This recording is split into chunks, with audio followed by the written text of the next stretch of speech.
Desperté con el ruido de un camión de mudanza en la puerta. Mi hijo estaba en la sala con una pareja desconocida.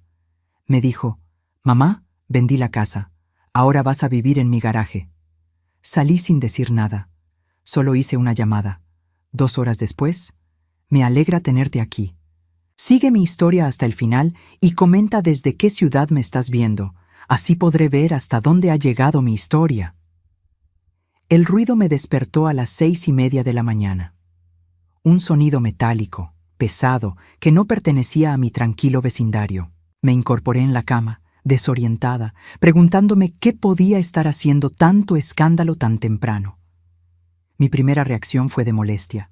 A los 61 años, valoro mi sueño más que nunca, especialmente después de las noches en vela que he tenido últimamente, preocupándome por las finanzas familiares. Me levanté con cuidado, mis articulaciones protestando por el movimiento brusco, y me acerqué a la ventana de mi habitación. Lo que vi me dejó helada. Un camión de mudanzas gigantesco estaba estacionado frente a mi casa, con 2 hombres descargando cajas y muebles. Por un momento, pensé que se habían equivocado de dirección, que era para los vecinos, pero entonces vi mi sofá favorito, ese donde había amamantado a Felipe hace 33 años, siendo cargado hacia el camión. Mi corazón comenzó a latir de una manera que me asustó. Corrí hacia la sala, sin siquiera ponerme una bata sobre mi camisón de dormir. Necesitaba entender qué estaba pasando. La confusión se transformó rápidamente en pánico cuando vi las cajas apiladas por toda mi casa, etiquetadas con mi nombre. Felipe estaba de pie en el centro de la sala, vestido con su traje de trabajo, verificando algo en su teléfono. A su lado había una pareja que no reconocí. Una mujer rubia de unos 40 años con un bolso designer colgado del brazo, y un hombre mayor que ella, ambos observando la casa como si estuvieran evaluando una propiedad. El estómago se me revolvió. «Felipe», logré articular, mi voz saliendo más débil de lo que esperaba. «¿Qué está pasando aquí?»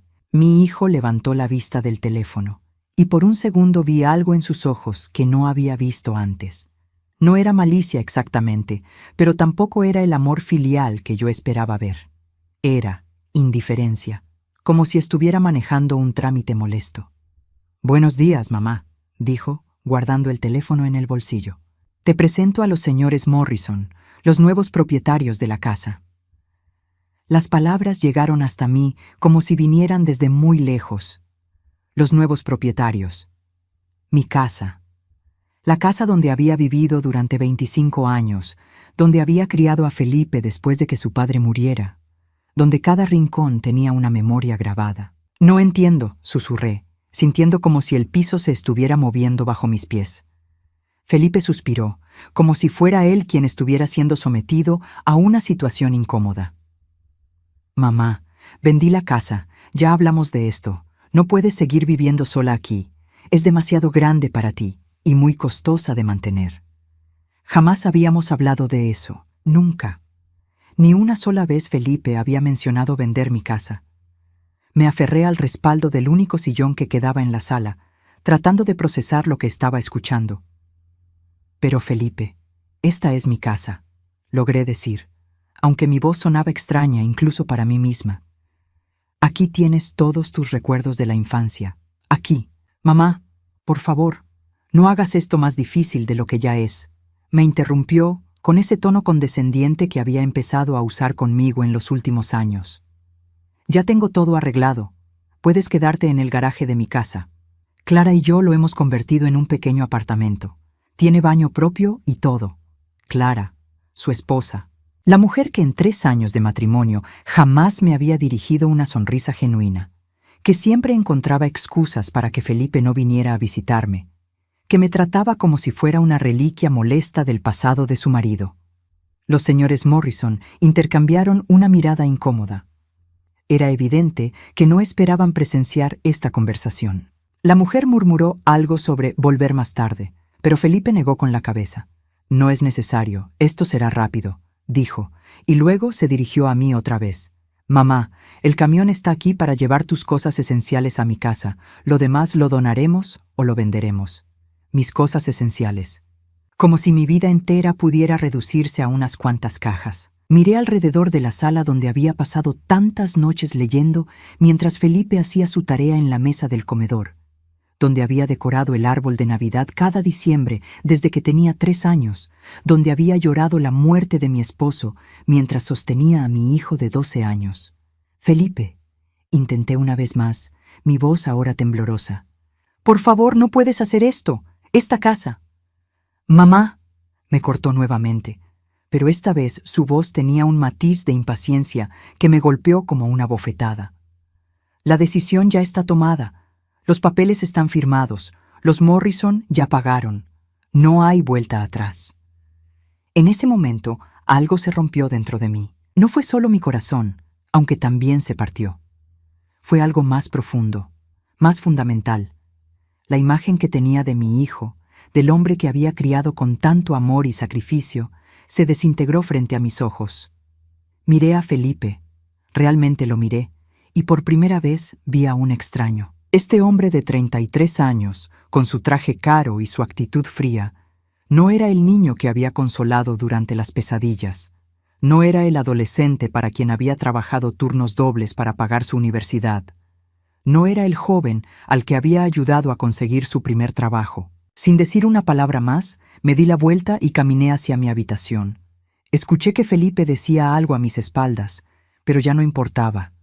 Cerré la puerta y me senté en el borde de mi cama. La misma cama donde mi esposo había muerto, donde había planeado quedarme hasta mi último día. Tomé mi teléfono con manos temblorosas y marqué un número que tenía memorizado, pero que no había usado en años. Mientras esperaba que contestaran, una calma extraña comenzó a invadirme. No era resignación, era algo diferente, era determinación. Mientras esperaba en esa habitación, escuchando el ruido de mis pertenencias siendo empacadas como si fueran objetos sin valor, los recuerdos comenzaron a llegar en oleadas. No podía evitarlo. Mi mente se transportó automáticamente a hace 21 años, cuando todo cambió para siempre. Roberto había muerto un martes por la mañana. Infarto fulminante a los 42 años, sin advertencia, sin tiempo para despedidas. Un día estaba discutiendo conmigo sobre si Felipe debía tomar clases de piano, y al siguiente estaba en un ataúd. Recuerdo vívidamente estar de pie junto a su tumba, sosteniendo la mano de Felipe de 12 años, prometiéndole en silencio que jamás le faltaría nada. Esa promesa se convirtió en el norte de mi vida durante los siguientes 21 años. Al principio fue devastador. Roberto había sido el sostén económico principal de la familia, y aunque yo trabajaba medio tiempo como asistente administrativa en una oficina médica, mi salario apenas cubría los gastos básicos. La hipoteca de la casa se volvió una montaña imposible de escalar, especialmente cuando Felipe comenzó a mostrar interés por deportes y actividades que requerían equipos costosos. Recuerdo perfectamente la primera vez que tuve que tomar una decisión difícil. Felipe quería jugar fútbol americano en la escuela, pero el equipo costaba $300, sin incluir el casco y las protecciones. Era dinero que simplemente no teníamos. Esa noche, después de que Felipe se durmiera, saqué el joyero de mi cómoda y contemplé el collar de perlas que Roberto me había regalado en nuestro 5º aniversario de bodas. No dudé ni un segundo. Al día siguiente vendí las perlas por $250 y busqué un trabajo de fin de semana limpiando oficinas para completar el resto. Ver la sonrisa de Felipe cuando le dije que sí podía jugar fútbol valió cada hora extra de trabajo, cada dolor de espalda, cada noche sin dormir. Eso fue solo el comienzo. Cuando Felipe tenía 15 años y mostró aptitudes para las matemáticas, conseguí un segundo trabajo nocturno introduciendo datos en una empresa de contabilidad. Trabajaba desde las 11 de la noche hasta las 4 de la madrugada.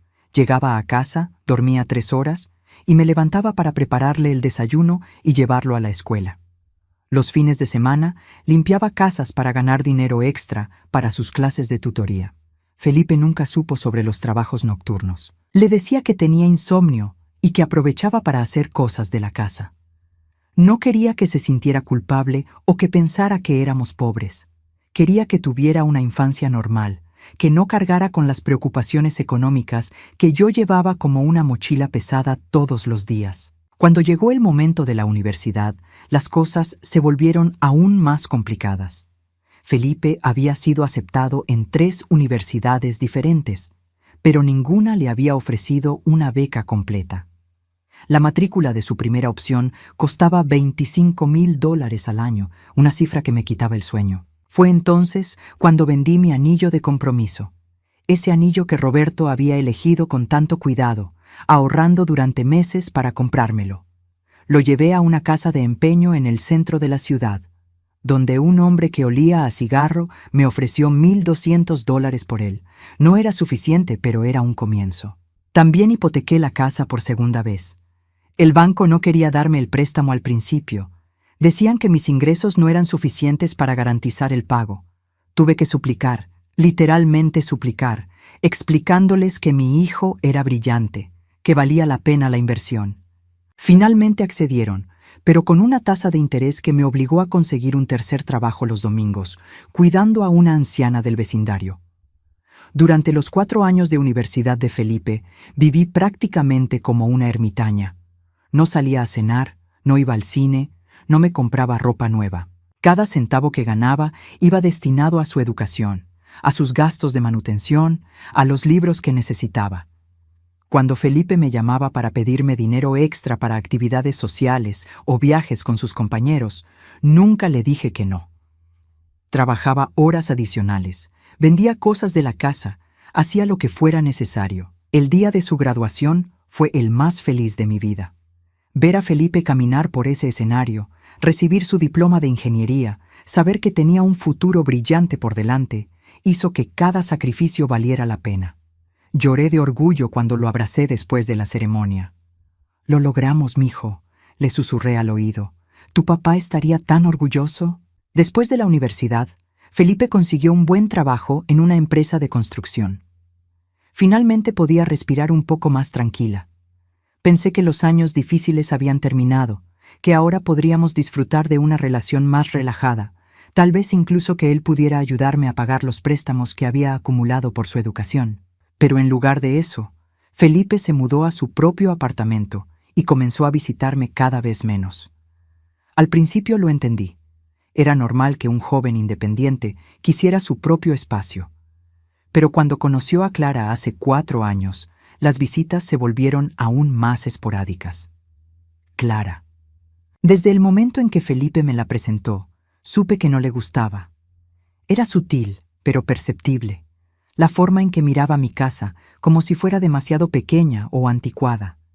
La manera en que sonreía cuando yo hablaba, como si mis palabras fueran irrelevantes. La forma en que siempre encontraba excusas para que Felipe no pasara mucho tiempo conmigo durante sus visitas. Después de que se casaron, las cosas empeoraron. Felipe comenzó a tratarme diferente, como si las opiniones y observaciones de Clara sobre mí hubieran echado raíces en su mente. Empezó a hacer comentarios sobre que la casa era demasiado grande para mí, sobre que estaba gastando mucho dinero en mantenimiento, sobre que tal vez sería más práctico si considerara mudarme a algo más apropiado para mi edad. Nunca pensé que llegaría hasta este punto. Nunca imaginé que el niño al que había dedicado mi vida entera me echaría de mi propia casa como si fuera una inquilina molesta. La llamada que había hecho desde mi habitación fue a Margaret, mi hermana menor, quien vivía a 3 horas de distancia. No habíamos hablado mucho en los últimos años, pero siempre mantuvimos una relación cordial. Cuando le expliqué lo que estaba pasando, su reacción fue de absoluta indignación. «Adriana, vente a quedar conmigo hasta que resolvamos esto», me había dicho sin dudar. «No puedes quedarte en el garaje de ese malagradecido».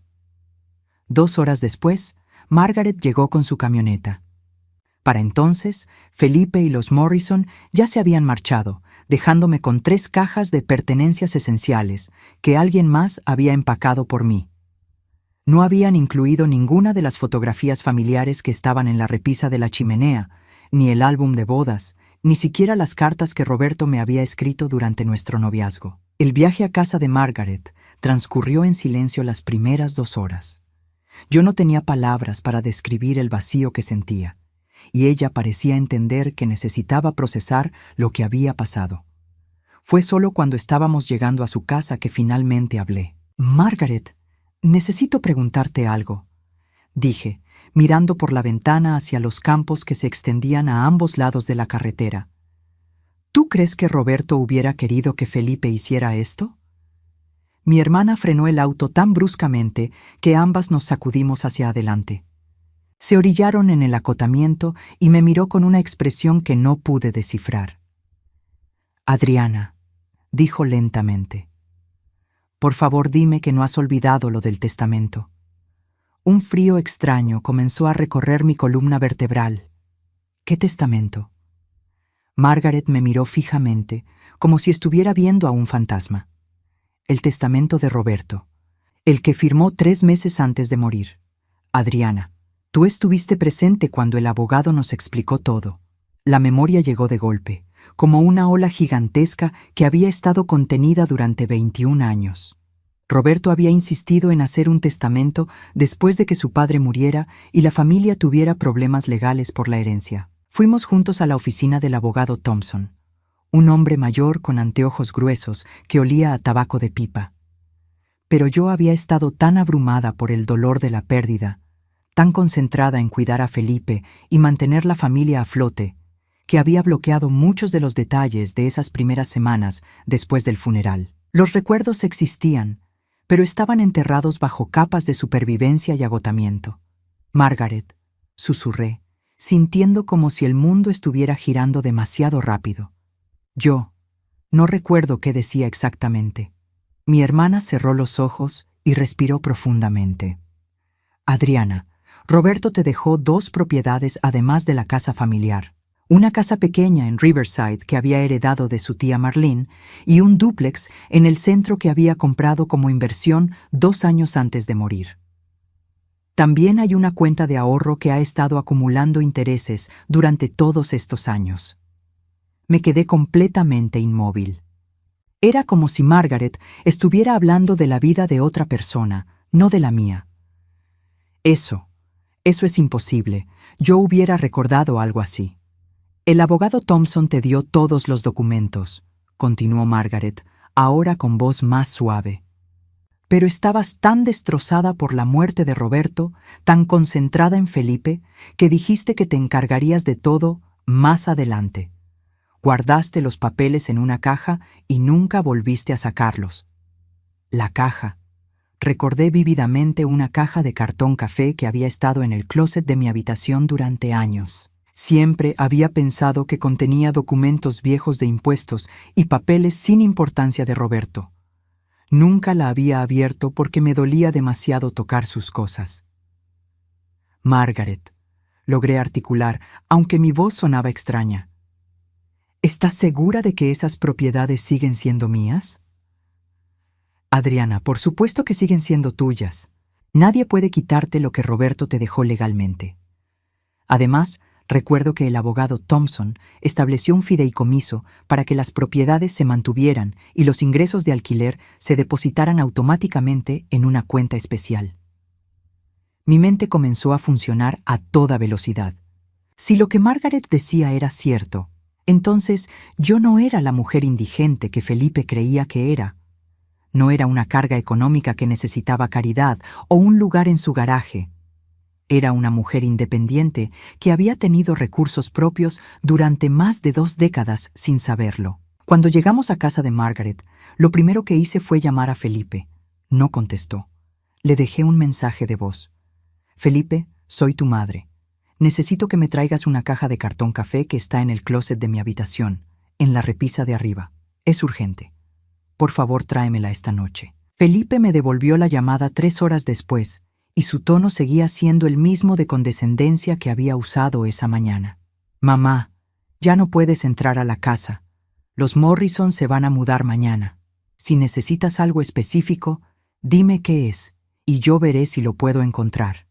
«Es una caja café con documentos importantes», le expliqué, tratando de mantener la calma.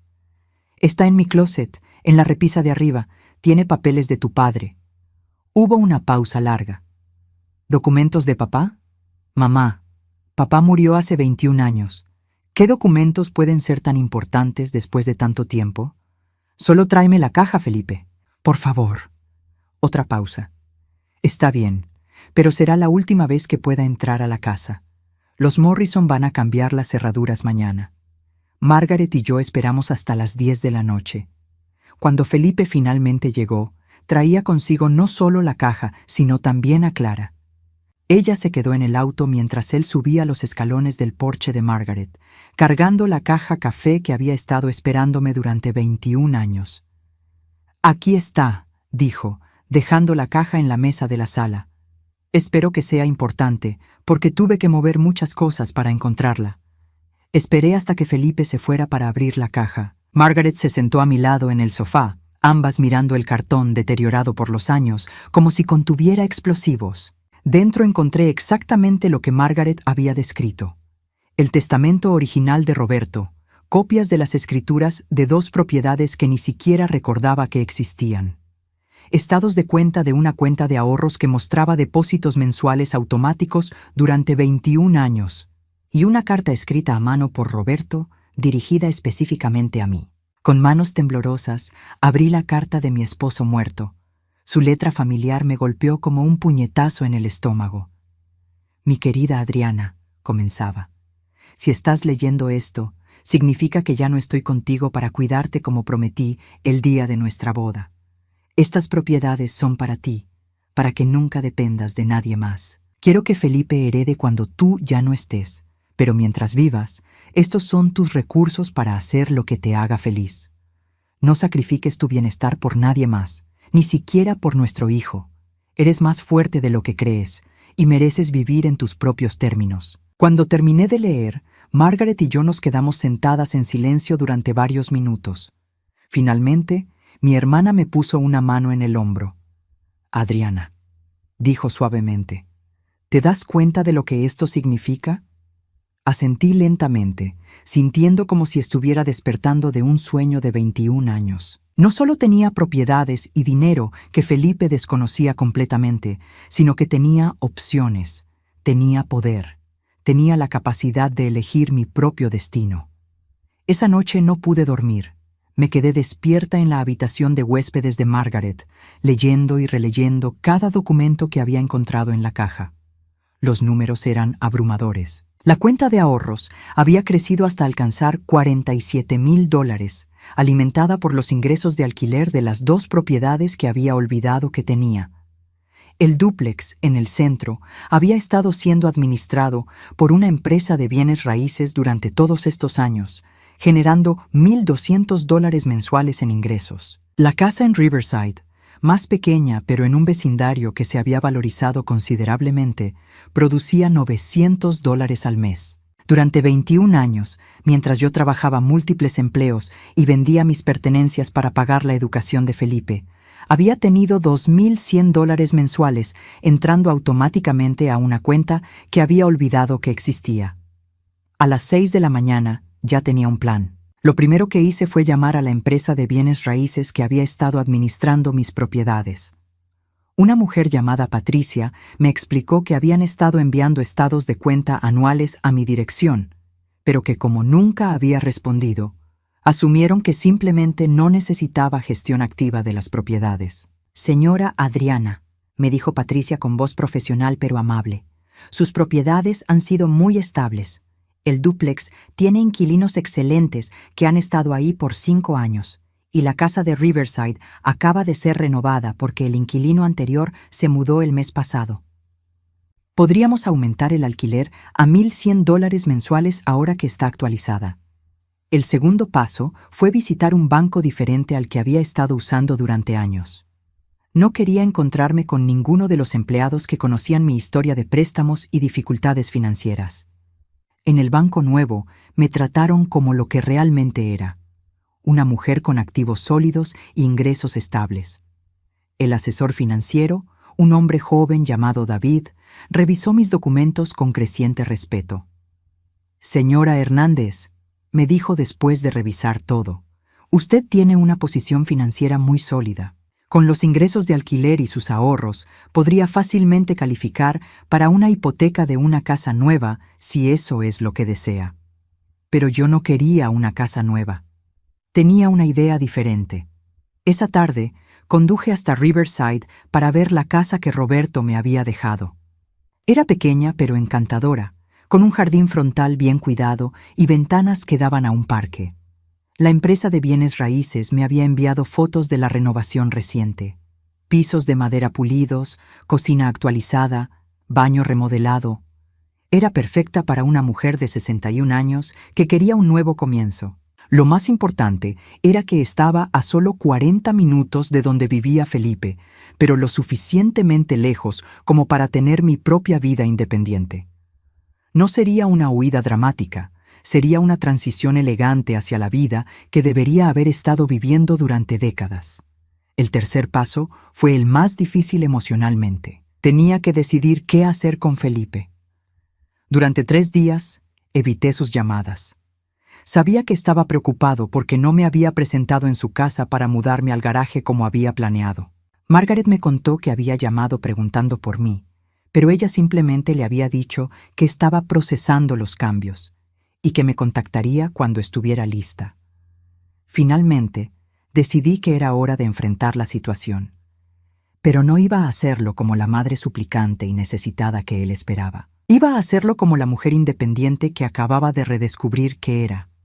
Llamé a Felipe un jueves por la mañana, mientras estaba en mi nueva oficina temporal en casa de Margaret, rodeada de todos los documentos financieros que había estado organizando. «¡Mamá!», contestó en el segundo timbre y su voz sonaba aliviada. «¿Dónde has estado? Clara y yo hemos estado preparando el garaje para ti. Ya compramos un sofá-cama y todo». «Felipe», le dije con voz tranquila, «necesitamos hablar. ¿Puedes venir a casa de Margaret esta tarde?» «¿Hablar de qué?» «Mamá, solo ven a casa. Todo está listo para ti aquí». «No voy a ir a tu casa, Felipe. Tengo otras opciones». Hubo una pausa larga. «¿Qué otras opciones?» «Mamá, no tienes trabajo, no tienes dinero. Vendí la casa porque necesitabas liquidez». «Felipe», lo interrumpí suavemente, «¿alguna vez te preguntaste si yo quería que vendieras mi casa?»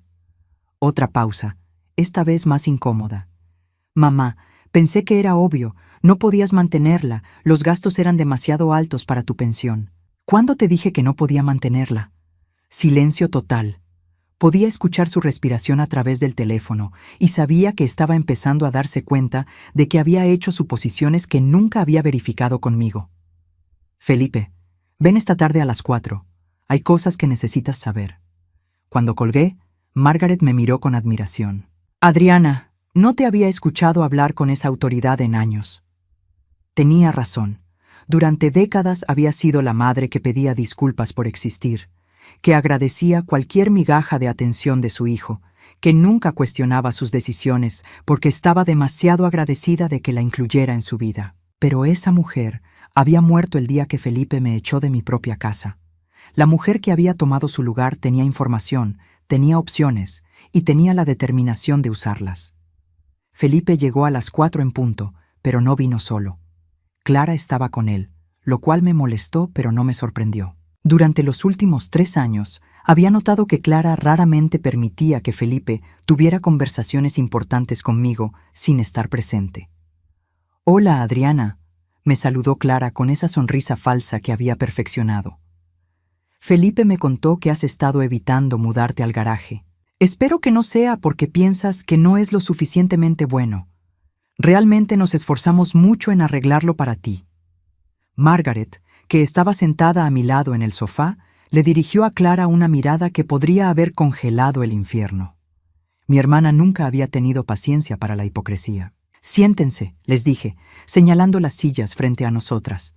«Tenemos mucho de qué hablar». Felipe se veía incómodo, como si finalmente estuviera empezando a darse cuenta de que había cometido un error grave.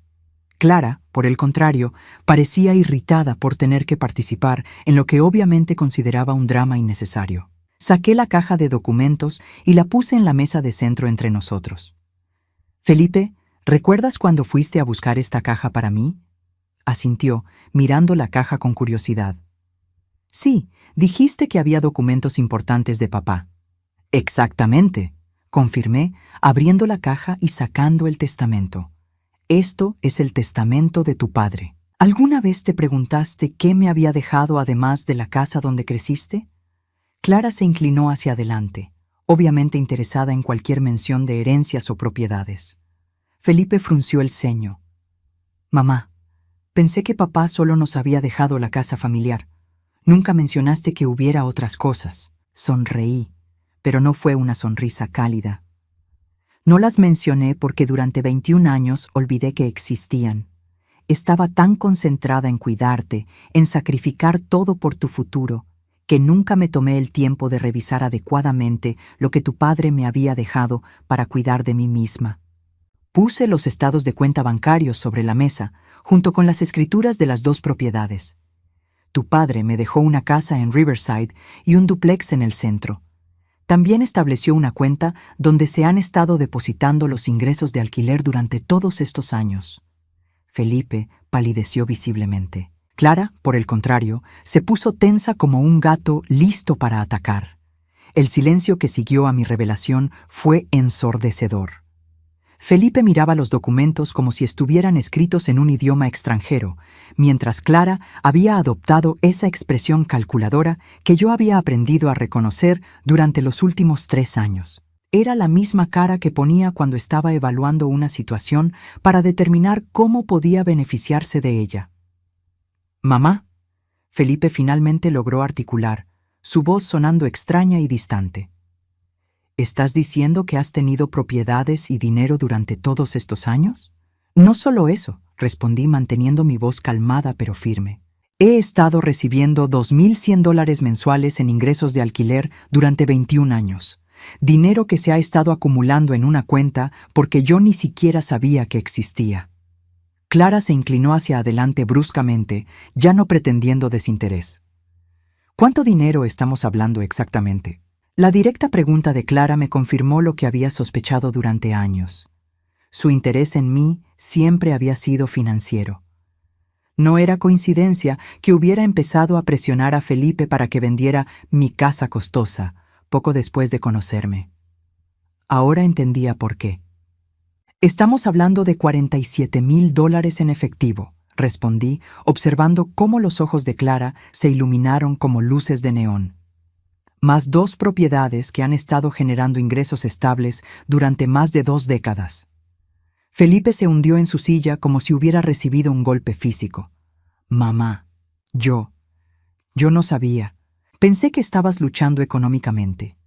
Pensé que vendiendo la casa te estaría ayudando a tener liquidez para... ¿Para qué, Felipe? Lo interrumpí, sintiendo una extraña calma. ¿Para sobrevivir en tu garaje? ¿Para depender de tu caridad? Por primera vez en años vi lágrimas en los ojos de mi hijo, pero yo ya había pasado por mi periodo de llanto. Ahora era tiempo de aclaraciones. Déjame explicarte algo más, continué, sacando los cálculos que había hecho durante los últimos días. Durante tu universidad gasté aproximadamente $120,000 entre matrícula, libros, manutención y gastos extras. Vendí mis joyas, hipotequé la casa 2 veces, trabajé 3 empleos simultáneos.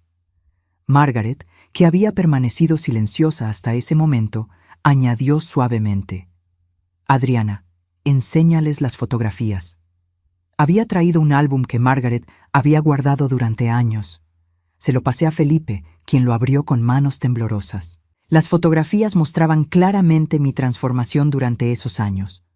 Desde una mujer de 40 años que sonreía con facilidad, hasta una mujer demacrada por el trabajo excesivo, con ojeras permanentes y ropa que claramente había visto días mejores.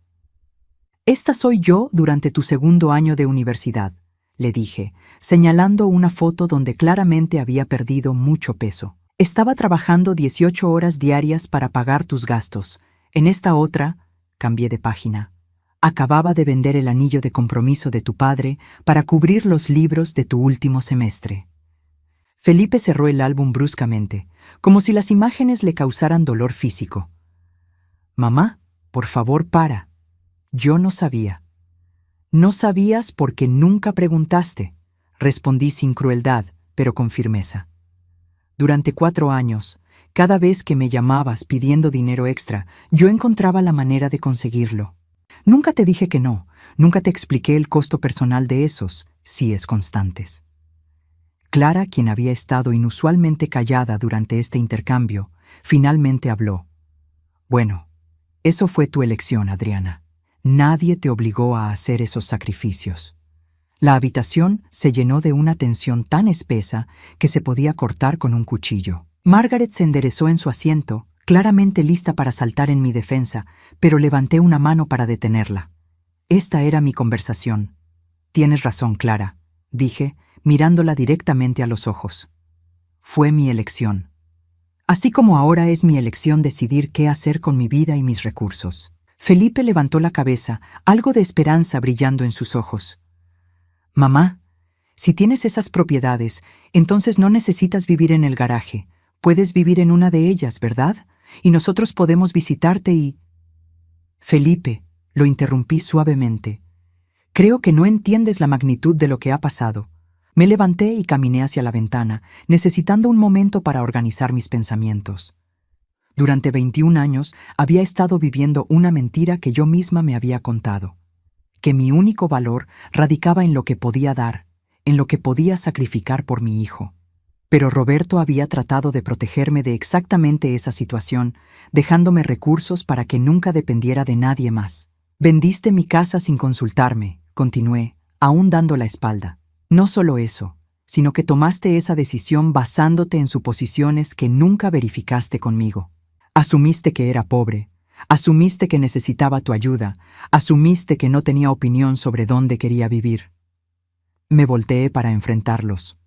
Pero lo más doloroso no es que vendieras la casa, es cómo lo hiciste. Me despertaste con camiones de mudanza en la puerta. Me presentaste a los compradores como si yo fuera un mueble que había que reubicar. Me ofreciste refugio en tu garaje como si fuera un acto de caridad extraordinaria. Felipe abrió la boca para hablar, pero continué antes de que pudiera interrumpirme. Y cuando traté de explicarte que esa era mi casa, que tenía recuerdos ahí, que no había acordado venderla, me dijiste que no hiciera las cosas más difíciles de lo que ya eran, como si mis sentimientos fueran una inconveniencia en tus planes. Las lágrimas ahora corrían libremente por las mejillas de Felipe. Mamá, lo siento, no pensé. Creí que estaba haciendo lo correcto. ¿Lo correcto para quién, Felipe? Pregunté, regresando a mi asiento. ¿Para mí, que perdí mi hogar sin advertencia? ¿O para ti y Clara, que ahora tendrían una casa libre de hipoteca y una suegra convenientemente almacenada en el garaje? Clara se puso de pie abruptamente, su máscara de civismo finalmente cayendo. Espera un momento, Adriana. No nos hagas quedar como los villanos aquí. Felipe estaba preocupado por ti. Pensábamos que estabas luchando económicamente. ¿Basándose en qué evidencia?, le pregunté directamente. Clara vaciló, obviamente dándose cuenta de que no tenía una respuesta sólida. Bueno, tú, siempre parecías preocupada por el dinero, y la casa era vieja, necesitaba reparaciones. La casa estaba perfectamente mantenida, la corregí. Y si parecía preocupada por el dinero, era porque había gastado mis ahorros en la educación de Felipe y estaba pagando los préstamos que había tomado para ese propósito. Préstamos que, por cierto, seguía pagando hasta la semana pasada. Felipe levantó la cabeza bruscamente. ¿Seguías pagando préstamos por mi universidad? 20 años después de tu graduación, sí. El último pago se realizó hace 10 días. El impacto de esta información fue visible en Felipe. Se veía como si acabara de darse cuenta de que había estado viviendo en una burbuja de ignorancia autoimpuesta durante años. Pero ahora entiendo algo más, continué, sintiendo una claridad que no había tenido en décadas. Clara, tú sabías que la casa estaba libre de hipoteca, ¿verdad? Por eso la presión constante para que Felipe me convenciera de venderla. Clara se puso rígida. No sé de qué estás hablando. Felipe, me dirigí a mi hijo, ignorando a Clara completamente. ¿Cuándo fue la primera vez que Clara sugirió que yo debería vender la casa? Felipe frunció el ceño, claramente tratando de recordar. Fue después de que nos casamos. Dijo que la casa era demasiado grande para ti y que podrías usar el dinero para... ¿Para qué, Felipe? para vivir más cómodamente, terminó débilmente.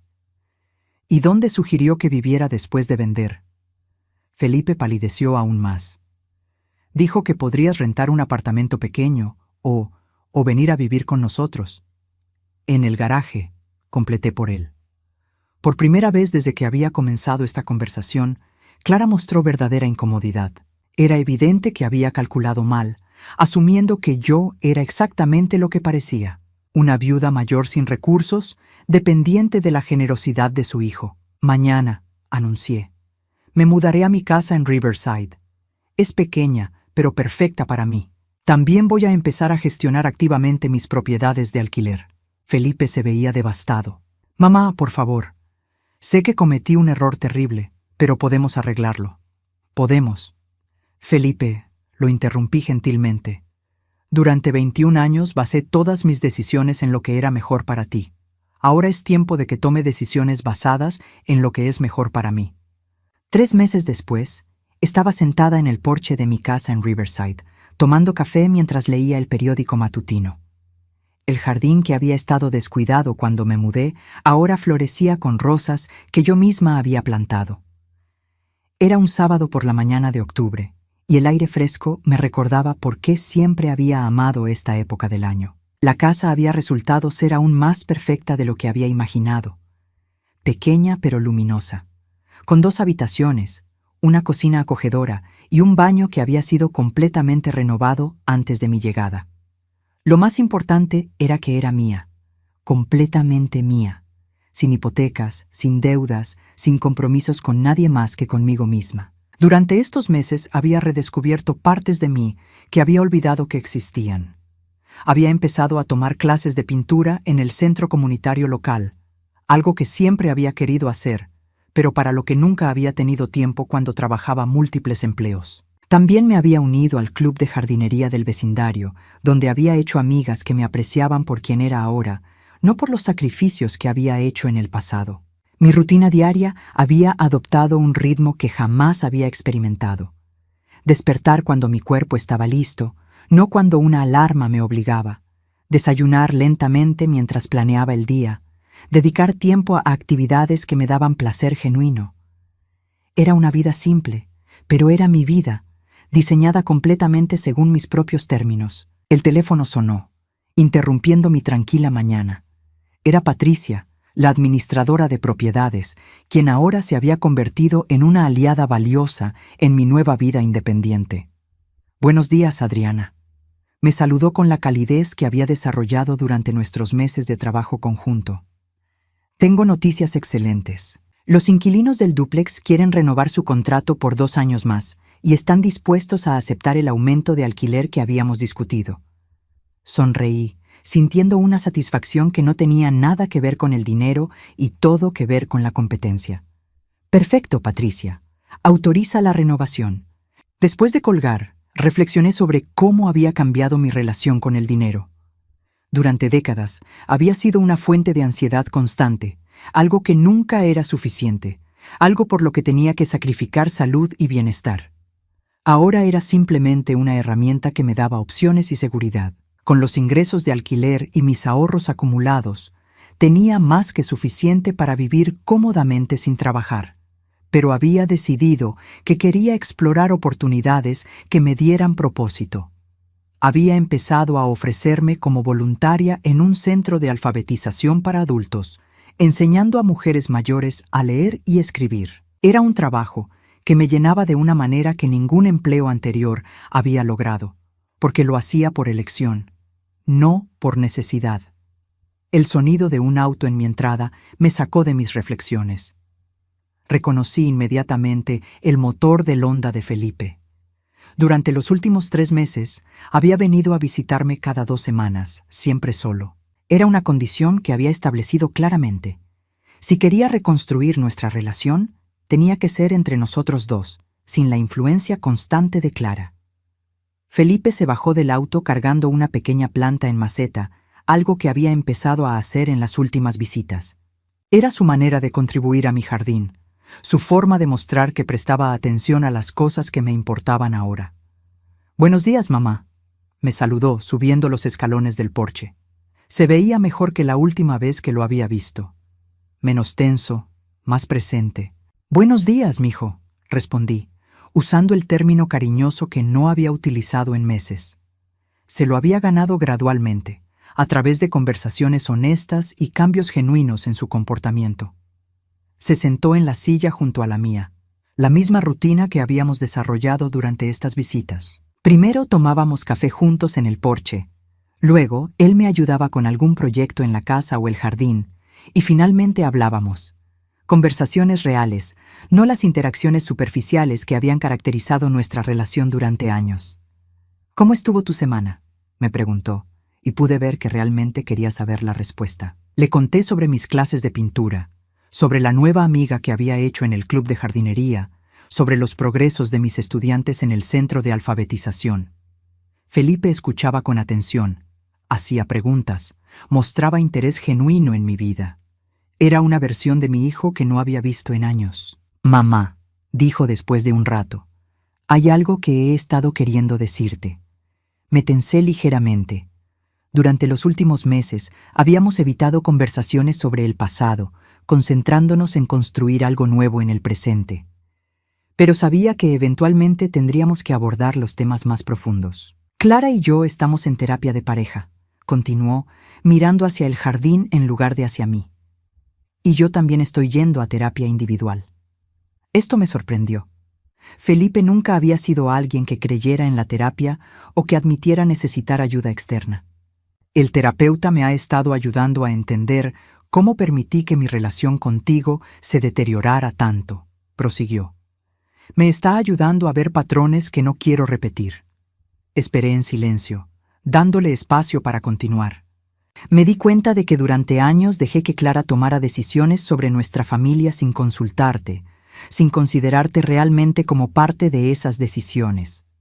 Y peor aún, adopté sus perspectivas sobre ti sin cuestionarlas.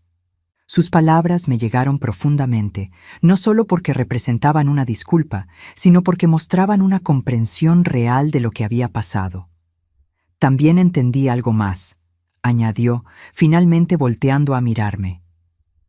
«Durante toda mi vida adulta, te traté como si fueras mi empleada emocional, no mi madre. Esperaba que estuvieras disponible cuando te necesitara, que te sacrificaras por mis necesidades, que fueras agradecida por cualquier atención que te diera. Nunca te traté como una persona independiente con sus propios deseos y necesidades». Sentí lágrimas formándose en mis ojos, pero no eran lágrimas de tristeza. Eran lágrimas de alivio, de validación, de esperanza. «Felipe», dije suavemente, «aprecio que hayas llegado a esas conclusiones y aprecio que estés trabajando en cambiar. ¿Hay alguna posibilidad de que podamos reconstruir nuestra relación?», preguntó, y por primera vez en años su voz llevaba vulnerabilidad genuina en lugar de expectativa de que yo dijera automáticamente que sí. Consideré su pregunta cuidadosamente. «Creo que ya estamos en ese proceso», respondí finalmente. «Estas visitas, estas conversaciones, el respeto que me has mostrado durante los últimos meses, eso es reconstruir una relación». Felipe asintió, claramente aliviado. «¿Y Clara?», suspiré profundamente. Esta era la parte más complicada.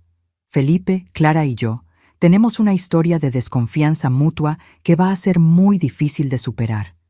Pero si ella realmente está trabajando en cambiar, si está dispuesta a tratarme con respeto genuino, entonces podemos intentar encontrar una manera de coexistir civilizadamente. «Ella quiere disculparse contigo», dijo Felipe. «Ha estado pidiendo que le dé la oportunidad de hablar contigo». «Tal vez», respondí, «pero será cuando yo esté lista y bajo mis términos». Felipe sonrió por primera vez en la conversación. «Me parece justo».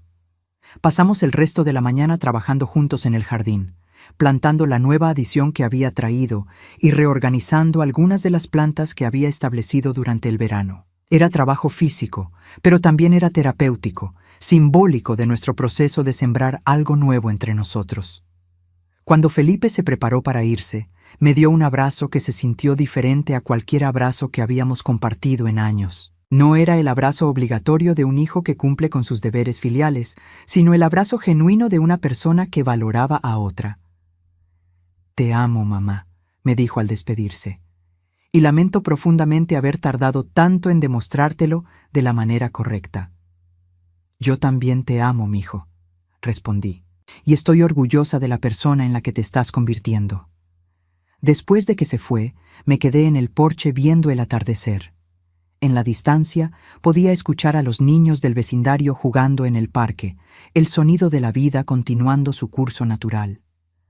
Por primera vez en décadas, me sentía completamente en paz con mi lugar en el mundo. No había venganza en mi historia, no había dramáticos enfrentamientos públicos o castigos elaborados. En cambio, había algo mucho más poderoso: la recuperación de mi propia dignidad, la redefinición de mis relaciones en términos de respeto mutuo y el descubrimiento de que la verdadera libertad llegaba cuando dejaba de vivir para las expectativas de otros y empezaba a vivir para mí misma.